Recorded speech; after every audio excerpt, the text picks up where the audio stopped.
Soy Alexandra, también soy bioquímica de la Universidad de Chile y trabajaba en modelo animal de estrés. Ah, ¿en serio? Yo también. Aquí en Francia. Yo soy Vicente, soy licenciado en Filosofía en la Universidad de Chile y estoy trabajando ahora en el laboratorio de Tomás Osandón. Ah, ya, con todo el mundo. ¿Todo el mundo? Hola. Yo soy Gonzalo, soy bioquímico de la Cato Valparaíso y trabajaba en memoria y envejecimiento. Ah, yo lo tenía. ¿Y tú? Soy psicólogo y trabajo ¿Tu nombre? en el laboratorio Eugenio. Claudio. Claro. Sí. Yo me llamo Sol, soy químico farmacéutico de acá de la Cato, estudiaba acá al lado. Hice mi tesis en estrés y depresión. Entré queriendo seguir en conducta y ahora estoy en algo nada que ver, así que puede que ustedes entren con una idea y salgan con otra. Es muy común. Y soy de primero, o sea, acabo de pasar a segundo y no se siente nada. Es una diferencia. Bien, entonces la clase de hoy son aspectos generales y muy básicos de lo que van a ver ustedes en el curso de neurofisiología, que es neurobiología celular y molecular. ¿Ya? Dividí la clase en dos, pero tal vez tengamos dos recreos y no uno. ¿Ya? Según el ánimo de todos. Vamos a partir viendo lo que es una sinapsis. Una sinapsis es este modo de comunicación que tienen las neuronas. Y a modo de clasificación, yo encontré al menos 3 formas de clasificación.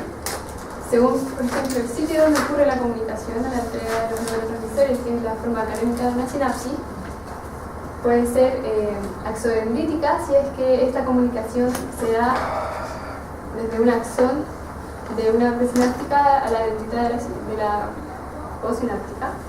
Puede ser axosomática, si la comunicación se da entre un axón y el soma de la siguiente neurona. O puede ser axoaxónica si se da entre dos axones. Ahora, ¿cuál es la...? Si es que tiene alguna ventaja estos tipos de comunicación, se sabe que mientras más cerca del sitio inicial, del segmento inicial de axón, hay más probabilidad de generar un impulso que desencadene un potencial de acción y que se produzca una sinapsis, pues hay una mayor cantidad, una mayor densidad de canales de sodio.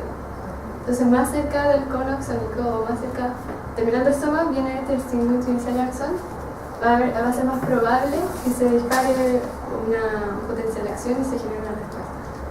Si tienen dudas, me pueden interrumpir en cualquier momento, no dirán. Esto es como una conversación más que una clase. En cuanto a otro tipo de clasificación, también se puede hacer por simetrías.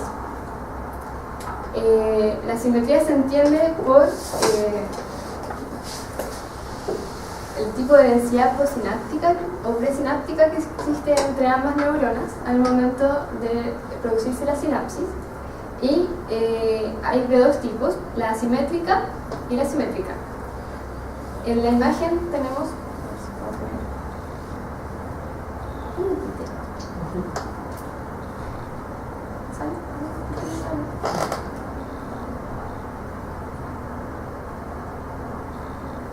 ¿Se ve? Sí. Sí. ¿Y por qué sale esa parte de abajo? Ya, no sé. Te lo perdono. Ustedes ven esta parte de acá, que es justo las membranas de cada parte de la neurona pre- y postsináptica. Van a ver que esta parte gris es la densidad postsináptica, que es la maquinaria que se encarga de recibir y producir los cambios luego de una sinapsis.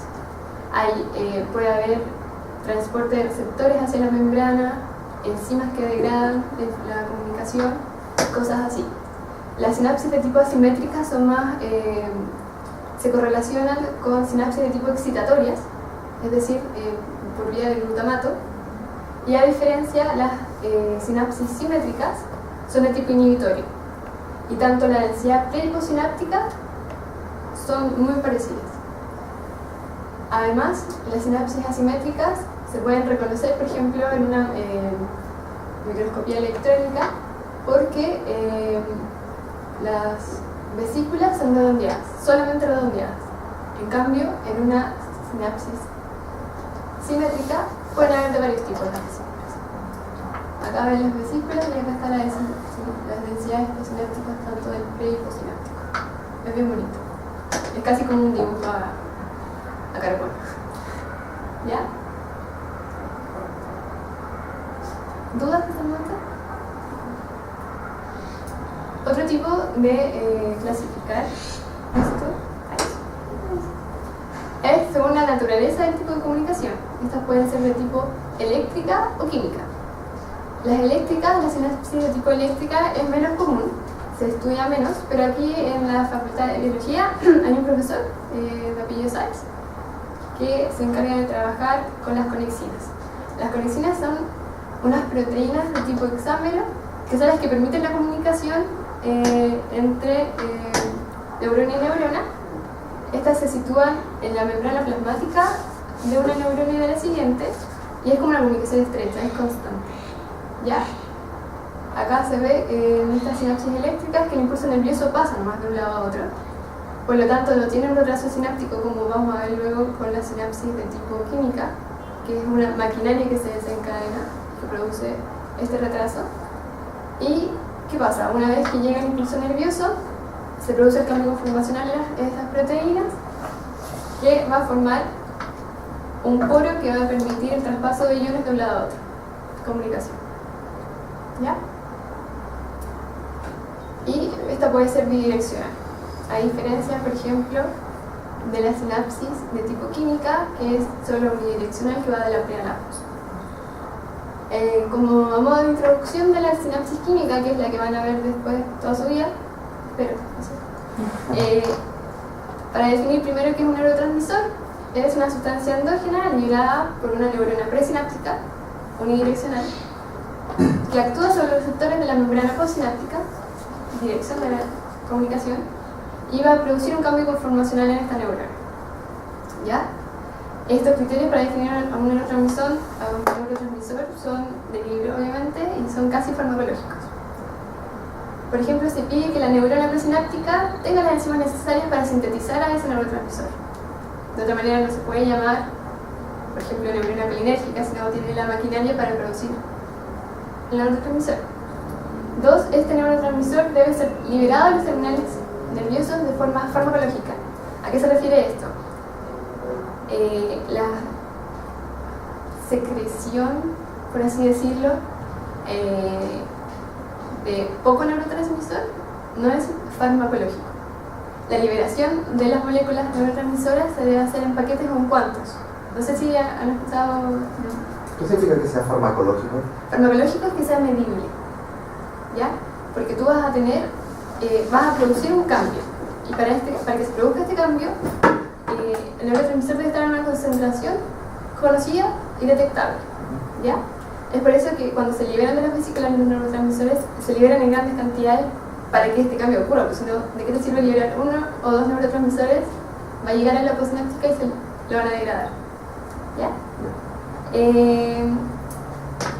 Además, el neurotransmisor, si es que es agregado de manera exógena al sistema, debe reproducir en la neurona postsináptica los mismos efectos que son observados si yo estimulo la presináptica. Es decir, ese neurotransmisor le pertenece a esa neurona. 4. Los efectos del neurotransmisor deben ser bloqueados por antagonistas competitivos de una manera dosis dependiente. Esto también es farmacología. De manera que si yo tengo algo que va a competir conmigo en el receptor de la neurona postsináptica, lo más probable es que esa neurona le haga, o ese neurotransmisor le haga a la neurona, al receptor de la neurona postsináptica, porque su efecto no se va a ver si yo como un antagonista conocido para ese receptor. Y 5. La acción del neurotransmisor debe ser terminada por degradación o recaptura. Esto es muy importante porque la acción no puede durar eternamente, ¿ya? Hay enzimas que se encargan de terminar la acción una vez liberado el neurotransmisor y ejercida la función, y también transportadores que pueden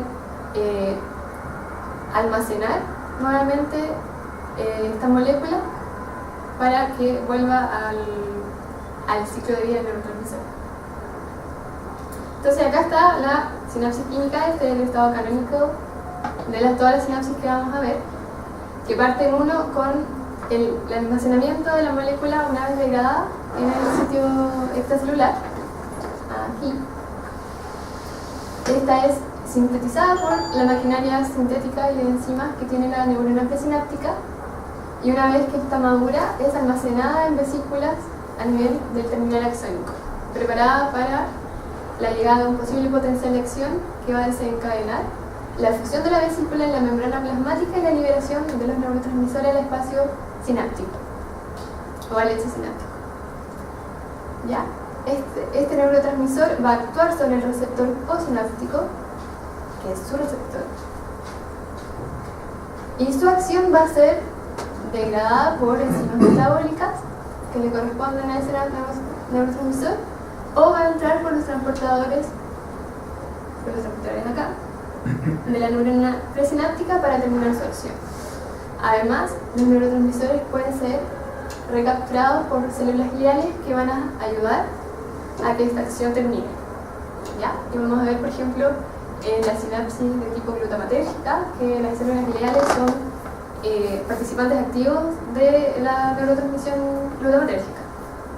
Entonces, estas son dependientes de calcio porque luego de la llegada del potencial de acción, el que se funda en las vesículas depende de la liberación de calcio del retículo.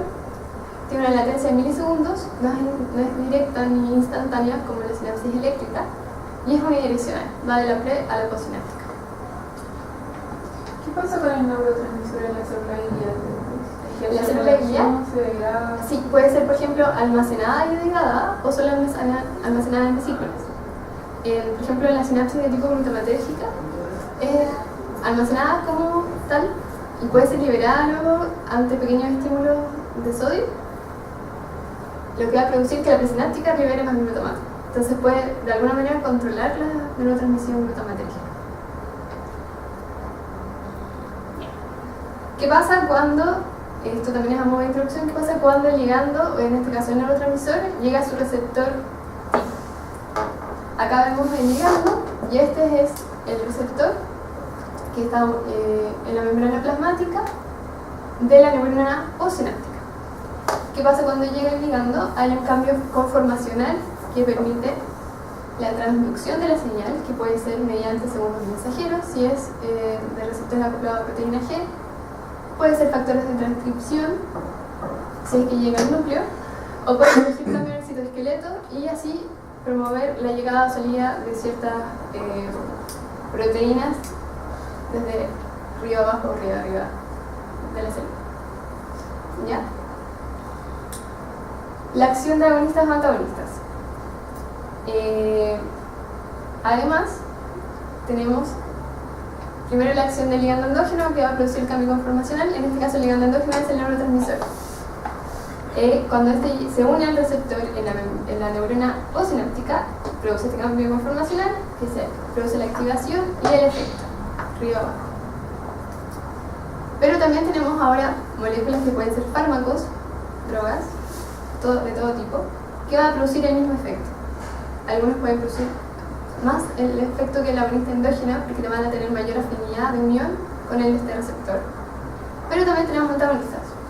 Y los antagonistas van a impedir, de forma que puede ser competitiva o no competitiva, la llegada del ligando endógeno y la unión al receptor, por lo tanto no se va a producir el efecto. ¿Ya? Y eso también es importante. Como receptores tenemos a grandes rasgos dos tipos, que son los que van a ver hoy día. Son los receptores ionotrópicos, que son los que ante la unión del ligando, estos de acá, generan, el cambio conformacional genera un poro que permite el paso de iones desde el extra al intracelular y genera la comunicación. Y tenemos los receptores de tipo metabotrópicos, que son estos receptores acoplados a proteína G, que ante la llegada del ligando producen un cambio conformacional que va a desencadenar río abajo y vía segundos mensajeros la acción del ligando. Entonces, me voy a preguntar estos receptores acoplados a proteína G, no sé si probablemente los conocen los que son los bioquímicos, un poco típicos. Y estos son 7 dominios transmembrana. Acá está el amino terminal que da hacia el extra y el C-terminal que da al intracelular. Y ante la llegada del ligando endógeno o un agonista, este se une a la proteína G y a la proteína efectora, que es la alfa, y van a producir el cambio conformacional que va a permitir la acción del ligando, finalmente. Por eso siempre hay un retraso en esta llegada de la información. ¿Qué saben ustedes de esta proteína G? Hay varios tipos. Como hay Sí, hay por lo menos 4 tipos. Está la alfa I, que es la inhibitoria, que va a producir una disminución en el AMP cíclico, que es opuesta, por ejemplo, a la GS. Esta imagen se ve muy mal, pero cuando se le manda la diapo se ve un poco mejor. La GS, que es la G estimulatoria, que en contraposición a la G inhibitoria produce el aumento del AMP cíclico. Tenemos la GQ, que realiza sus acciones mediante calcio para producir un aumento de la inhibición del fosfato, y el G1,2, que no tengo ni idea para qué es, nadie sabe. Estos receptores, por ejemplo, son muy comunes en los órganos de los sentidos. La visión y olfato son típicos. Y son bacanas, a mí me gustan. Bien, entonces, ya el ligando, hay un cambio conformacional que permite que se unan las células transmembranas con esta maquinaria efectora.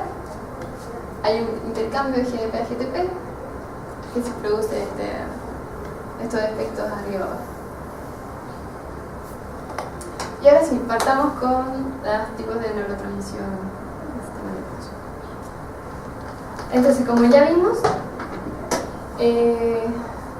siempre vamos a partir de la síntesis de nuestro neurotransmisor. Acá tenemos desde la acetil-CoA con la colina, por medio de la acetilcolina transferasa se va a formar la acetilcolina, que va a ser almacenada en vesículas que van a llegar a los terminales axónicos, y ante la llegada de un potencial de acción, esta vesícula se va a fundir en la membrana plasmática y va a liberar acetilcolina. Acetilcolina, a su vez, puede actuar sobre sus receptores en la neurona postsináptica. Los receptores pueden ser de tipo muscarínico, que son 5, o receptores nicotínicos, que son 2, N1 y N2. Los receptores de tipo nicotínico son de tipo ionotrópico, es decir, al cambio conformacional forman el poro que deja pasar iones, puede ser sodio o calcio. Y los de tipo muscarínico son receptores acoplados a proteína G. Y acá hay algunos tipos de los más conocidos, por ejemplo el M1 y el M3, son de tipo GQ, que trabajan mediante calcio para producir sus efectos. Y los GI, que son los de tipo inhibitorio, que van a producir una disminución de la AMP cíclico. Y que sea inhibitorio significa que no va a producir la acción del ligando. Luego acetilcolina puede ser almacenada nuevamente o degradada. Lo más común es que se degrada a colina y acetato, y es colina la que ingresa a la célula presináptica para ser almacenada y sintetizada nuevamente en la neurona. Ya acetato se pierde.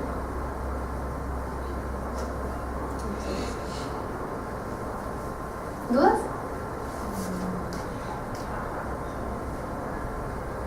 ¿No? Y si les preguntan por ahí, ¿cómo pueden marcar una neurona colinérgica? Es por medio, a veces, por lo general, de las enzimas sintetizantes. Porque si yo soy una neurona colinérgica, tengo que tener las enzimas que sintetizan colina, acetilcolina. De otra manera no soy colina. ¿Ya? Entonces, si me preguntan por ahí, ¿cuál es el marcador molecular de una neurona colinérgica? Es su enzima sintetizante. Y a modo de ejemplo tenemos la neurotransmisión colinérgica, la unión neuromuscular, que se da por medio de receptores nicotínicos, que se da desde un terminal axónico periférico de tipo colinérgica a una célula muscular, que va a producir la acción motora.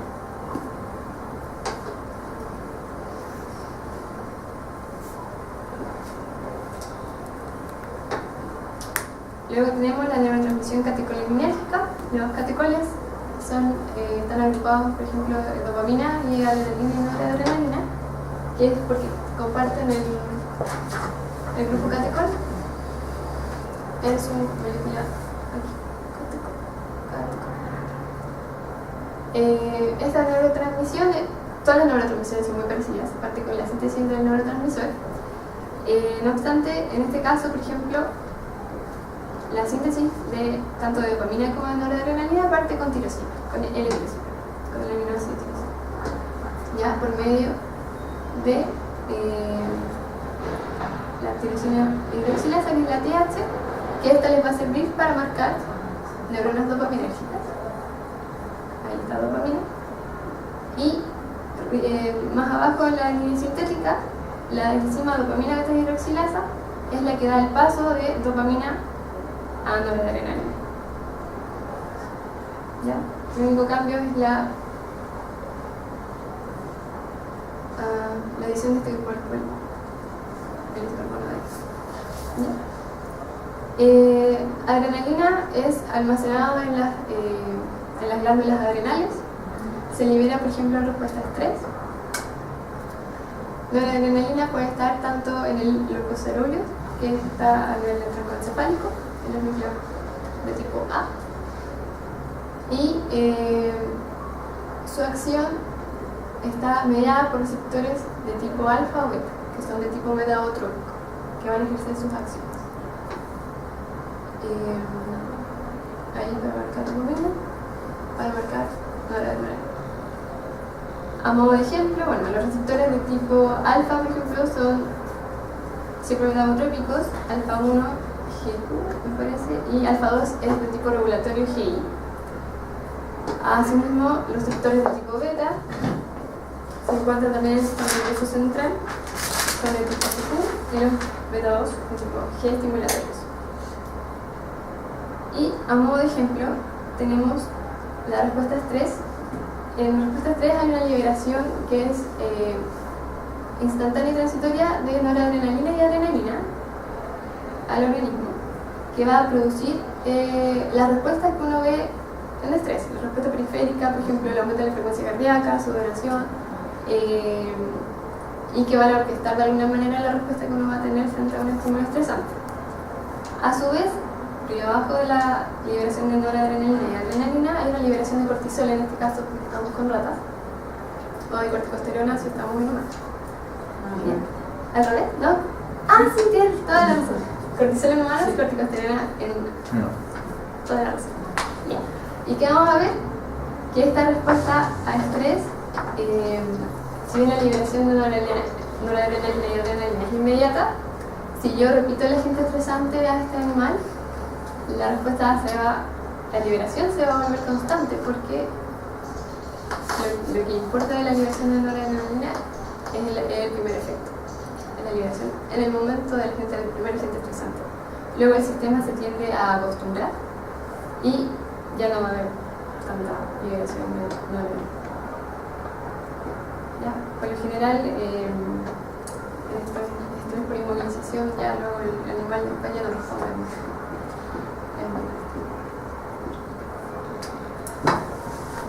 Neurotransmisión serotoninérgica, entonces, la serotonina viene del triptófano. El triptófano es un aminoácido tipo esencial, es decir, que debe ser adquirido desde la dieta, uno no lo tiene endógenamente.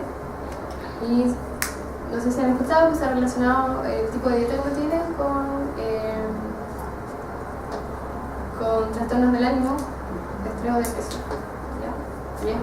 Sería una de sus causas la ausencia del triptófano en la dieta, como queso. Como mucho queso. ¿Ah? Los veganos. Los veganos, bueno, ¿pueden comer queso? No, yo ahí me pierdo. No pueden comer. Los veganos no. Ah, porque sí. nada, claro. ¿Y vino? También tiene triptófano. Yo creo que vino con todo. Sí. Ya, bueno, voy a tomar mucho vino tinto. ¿Y la carne igual tiene? Sí, la carne también tiene triptófano. Harto asado y harto vino. Claro, esa es la buena. Pero es que si me pegan Le puse la bota. Ya, entonces, la síntesis vienen del triptófano por medio de la enzima triptófano hidroxilasa, y finalmente va a producir serotonina.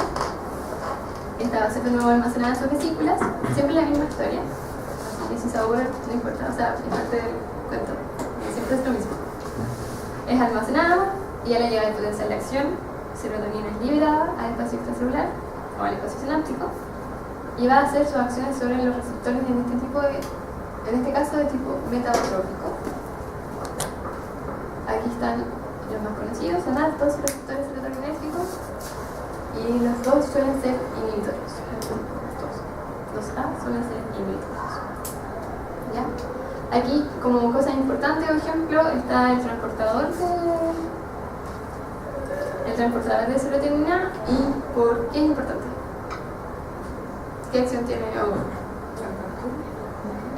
Produce la recaptura de serotonina. Pero ustedes deben saber cómo los usan estos transportadores. Los antidepresivos Sí. son inhibidores de la recaptura de serotonina. Entonces, al bloquear el transporte de vuelta de serotonina a la presináptica, producen que ésta se acumule en el extracelular y produzca sus efectos por más tiempo en la neurona postsináptica. ¿Ya? Entonces, cuando uno tiene depresión o síndrome de estado de ánimo, lo que hay es una disminución de la liberación de serotonina, que puede ser por una baja en la enzima que la está sintetizando o una baja en los receptores en la neurona postsináptica que hacen que el efecto, si es que hay liberación de serotonina, no se vea, porque no hay receptores que van a estar a cargo de la función del neurotransmisor. Por eso es importante. Y como ejemplo, el uso de fluoxetina, por ejemplo, que es un inhibidor de la recaptura de serotonina, en estas pruebas esta es la prueba de natación forzada, que es una prueba para ver el estado depresivo en ratas. En ratas no se puede decir depresión, sino un estado de tipo depresivo, porque uno le puede preguntar a la rata cómo está y le puede hacer una sesión para saber cuál es su estado de ánimo. En este ejemplo, por ejemplo,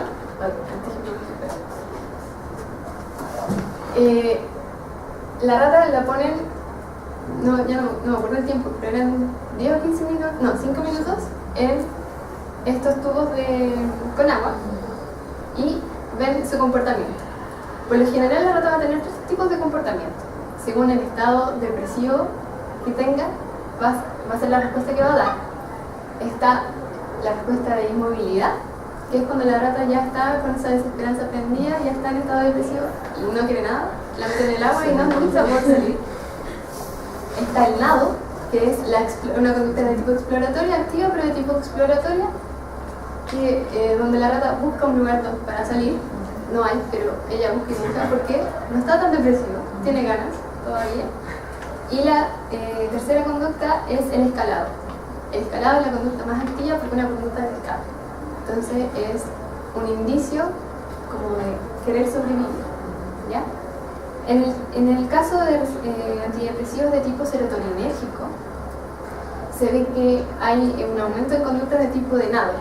Por lo general también este tipo de prueba de natación forzada se ve para conocer el mecanismo de acción de alguna droga que pueda tener un efecto antidepresivo, porque se asocia la conducta de nado, por ejemplo, a un mecanismo de acción de tipo serotoninérgico.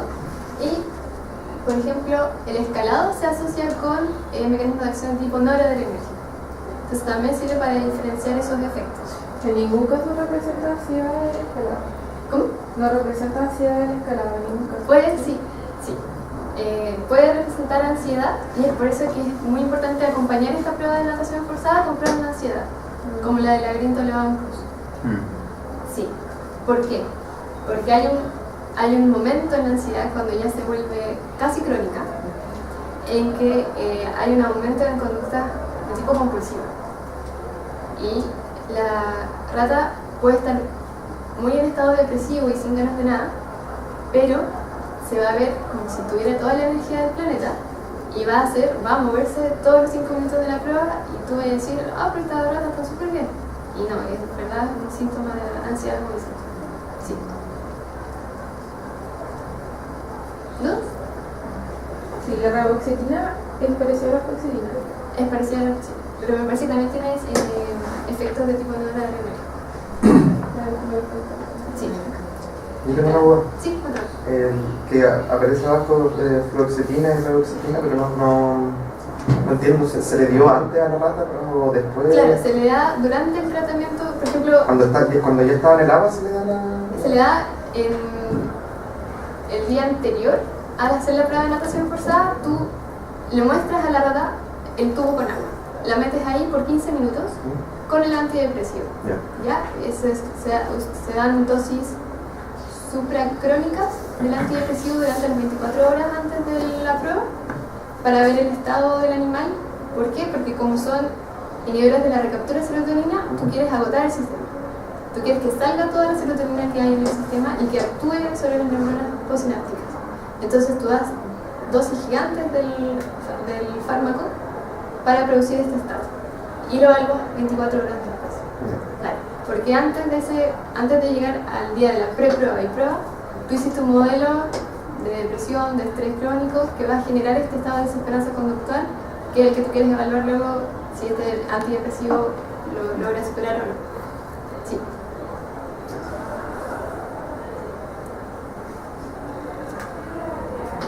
La GABA es un neurotransmisor inhibitorio que su síntesis viene de parte de la glutamina. La glutamina también es parte de la vía sintética del glutamato, por lo tanto no es tan específico. Y si ven acá, la célula glial que participa en la sinapsis también puede liberar la glutamina para dar pie a la síntesis de GABA finalmente por la ácido glutámico de carboxilasa, así que se me olvida el nombre, que va a pasar de glutamato a GABA. ¿Ya? De nuevo, se va a almacenar en las vesículas y va a actuar esta vez por medio de receptores ionotrópicos o metabotrópicos. Por lo general se conocen solamente los ionotrópicos. ¿Ya? Del tipo GABA hay todos esos tipos. ¿Por qué? Porque la proteína que forma el poro tiene subunidades de tipo alfa, de tipo beta, de tipo gamma. Por lo tanto, el número de tipos de receptores depende casi del azar. Dentro de los estudios que se han hecho, por ejemplo, de afinidad a ciertas benzodiazepinas o ansiolíticos en general, es con la mutación de estas subunidades para ver dónde se unen y cómo afecta, por ejemplo, tener más alfas, más betas, o un tipo de alfa en específico, un tipo de beta en específico. Ya es bien entretenido en ese sentido.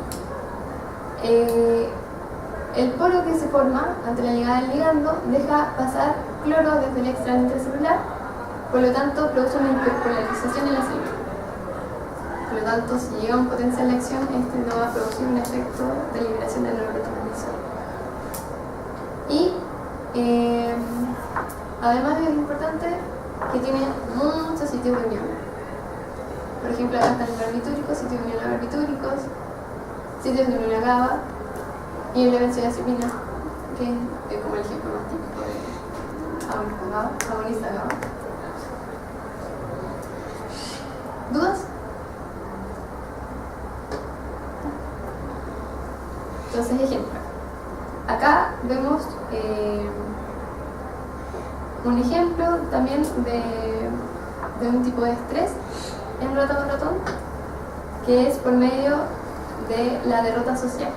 La derrota social prometida en un animal que es altamente social como la rata, produce un efecto de tipo ansioso, estrés o depresión. En este caso, ansiedad. Produce una conducta ansiosa, que es visible conductualmente en el animal.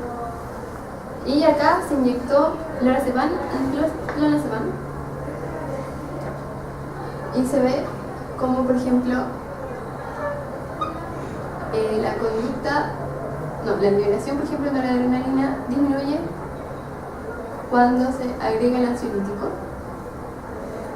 Tanto lorazepam como clonazepam. Aquí hay uno y otro, pero eso no importa.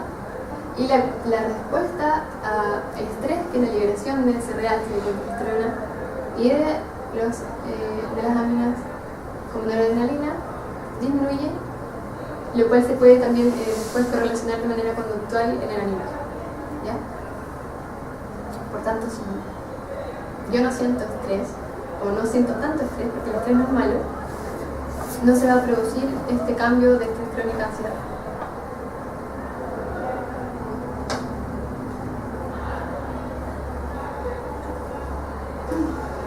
¿Cómo están? Bien. ¿Bien? Tengo hasta la una, no sé qué más les voy a decir, si no es mucho. Ya, la sinapsis neurotransmisión glutamatérgica, como les había dicho,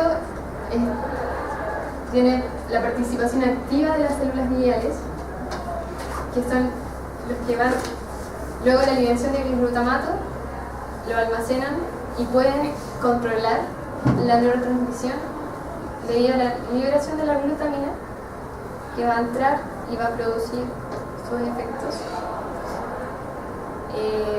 en la neurona presináptica para que salga más glutamato. Entonces, de esta manera, la célula glial sería parte de la que controla la sinapsis glutamatérgica. La comunicación glutamatérgica es dependiente de su célula glial acompañante. ¿Ya?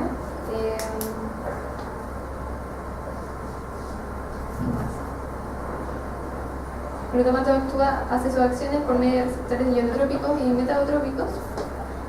Y acá, por ejemplo, su transportador no específico, porque es el transportador de aminoácidos excitatorios, que no se va a transportar el glutamato dentro de la célula, por lo tanto no le sirve de marcador molecular, en caso de que les pregunten. Y ya me lo preguntan.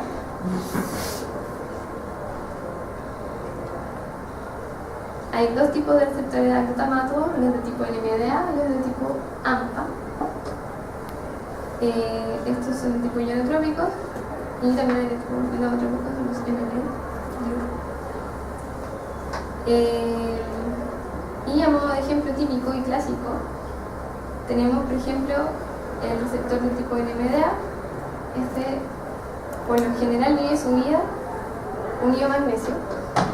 Magnesio inhibe la acción del receptor, por lo tanto, para que se libere magnesio y el receptor pueda hacer su acción, necesita de sus compañeros receptores de tipo AMPA, que ante un potencial de acción van a dejar entrar sodio, que son de tipo ionotrópico, y van a producir un cambio en su amigo receptor NMDA, va a aumentar el calcio, y el calcio va a liberar finalmente al magnesio, que va a permitir recién ahí la acción del receptor tipo NMDA. Ahora se deben preguntar por qué hay tanta regulación, y es porque una sinapsis glutamatérgica no es tan trivial. Los efectos de glutamato, como son de tipo excitatorio, si no se controla bien, puede producir la muerte de la neurona por excitación excesiva. ¿Ya? Por eso también, siempre al lado de una neurona glutamatérgica hay una GABAérgica que le va a servir de interneurona, de neurona inhibitoria, que va a controlar la excitación y el umbral de la excitación. Porque es muy fácil caer en la sobreexcitación y la neurona no sobrevive. Es tóxico.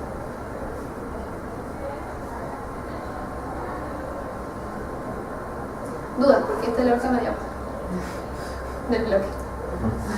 Así que todas las dudas, díganmelas, o después del recreo si quieren, anótenlas, no hay ningún problema. En la primera diapo está mi mail. Así que si tienen dudas después durante el semestre sobre estas cosas, también me pueden preguntar, yo no tengo ningún problema. Sobre todo si son cosas como de farmacología, a mí me encanta. Así que no hay drama. Y pues bueno, para la tarea también.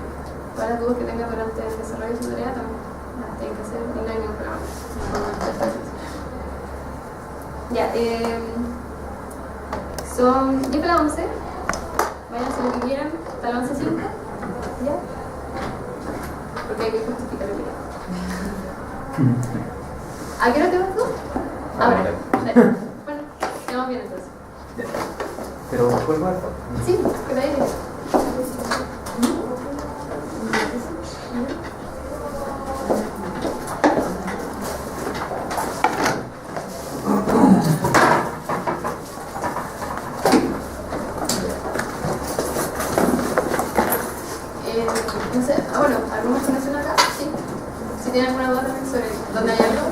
También los puedo hacer. Eso no sé. Ay, muchas gracias.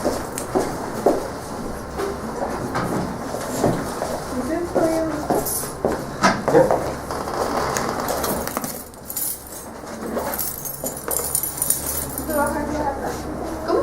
Sí, yo me quedo atrás. ¿Quieres algo? No, no, no.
Qué bueno.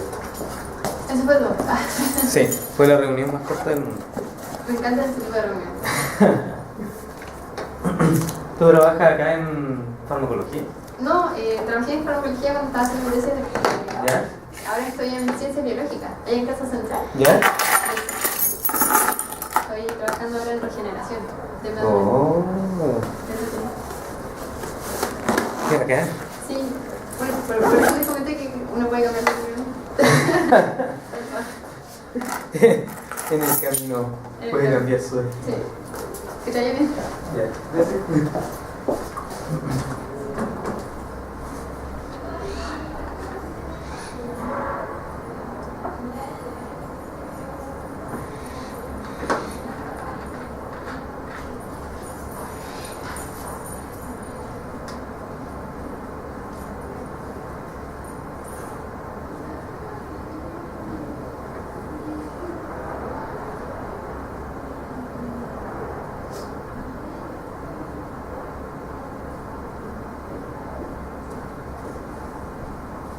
A todo esto yo tengo la primera oficina por si acaso. Ya. ¿Qué cosa? Ah, por la Estoy cámara. acá por acá. Ah, eso, si terminamos antes, ¿cómo te pasó la cámara? ¿Te llamo? Yo voy a estar en esa oficina. ¿En la así primera? que... ¿Ah? ¿En la primera de acá? ¿O de allá?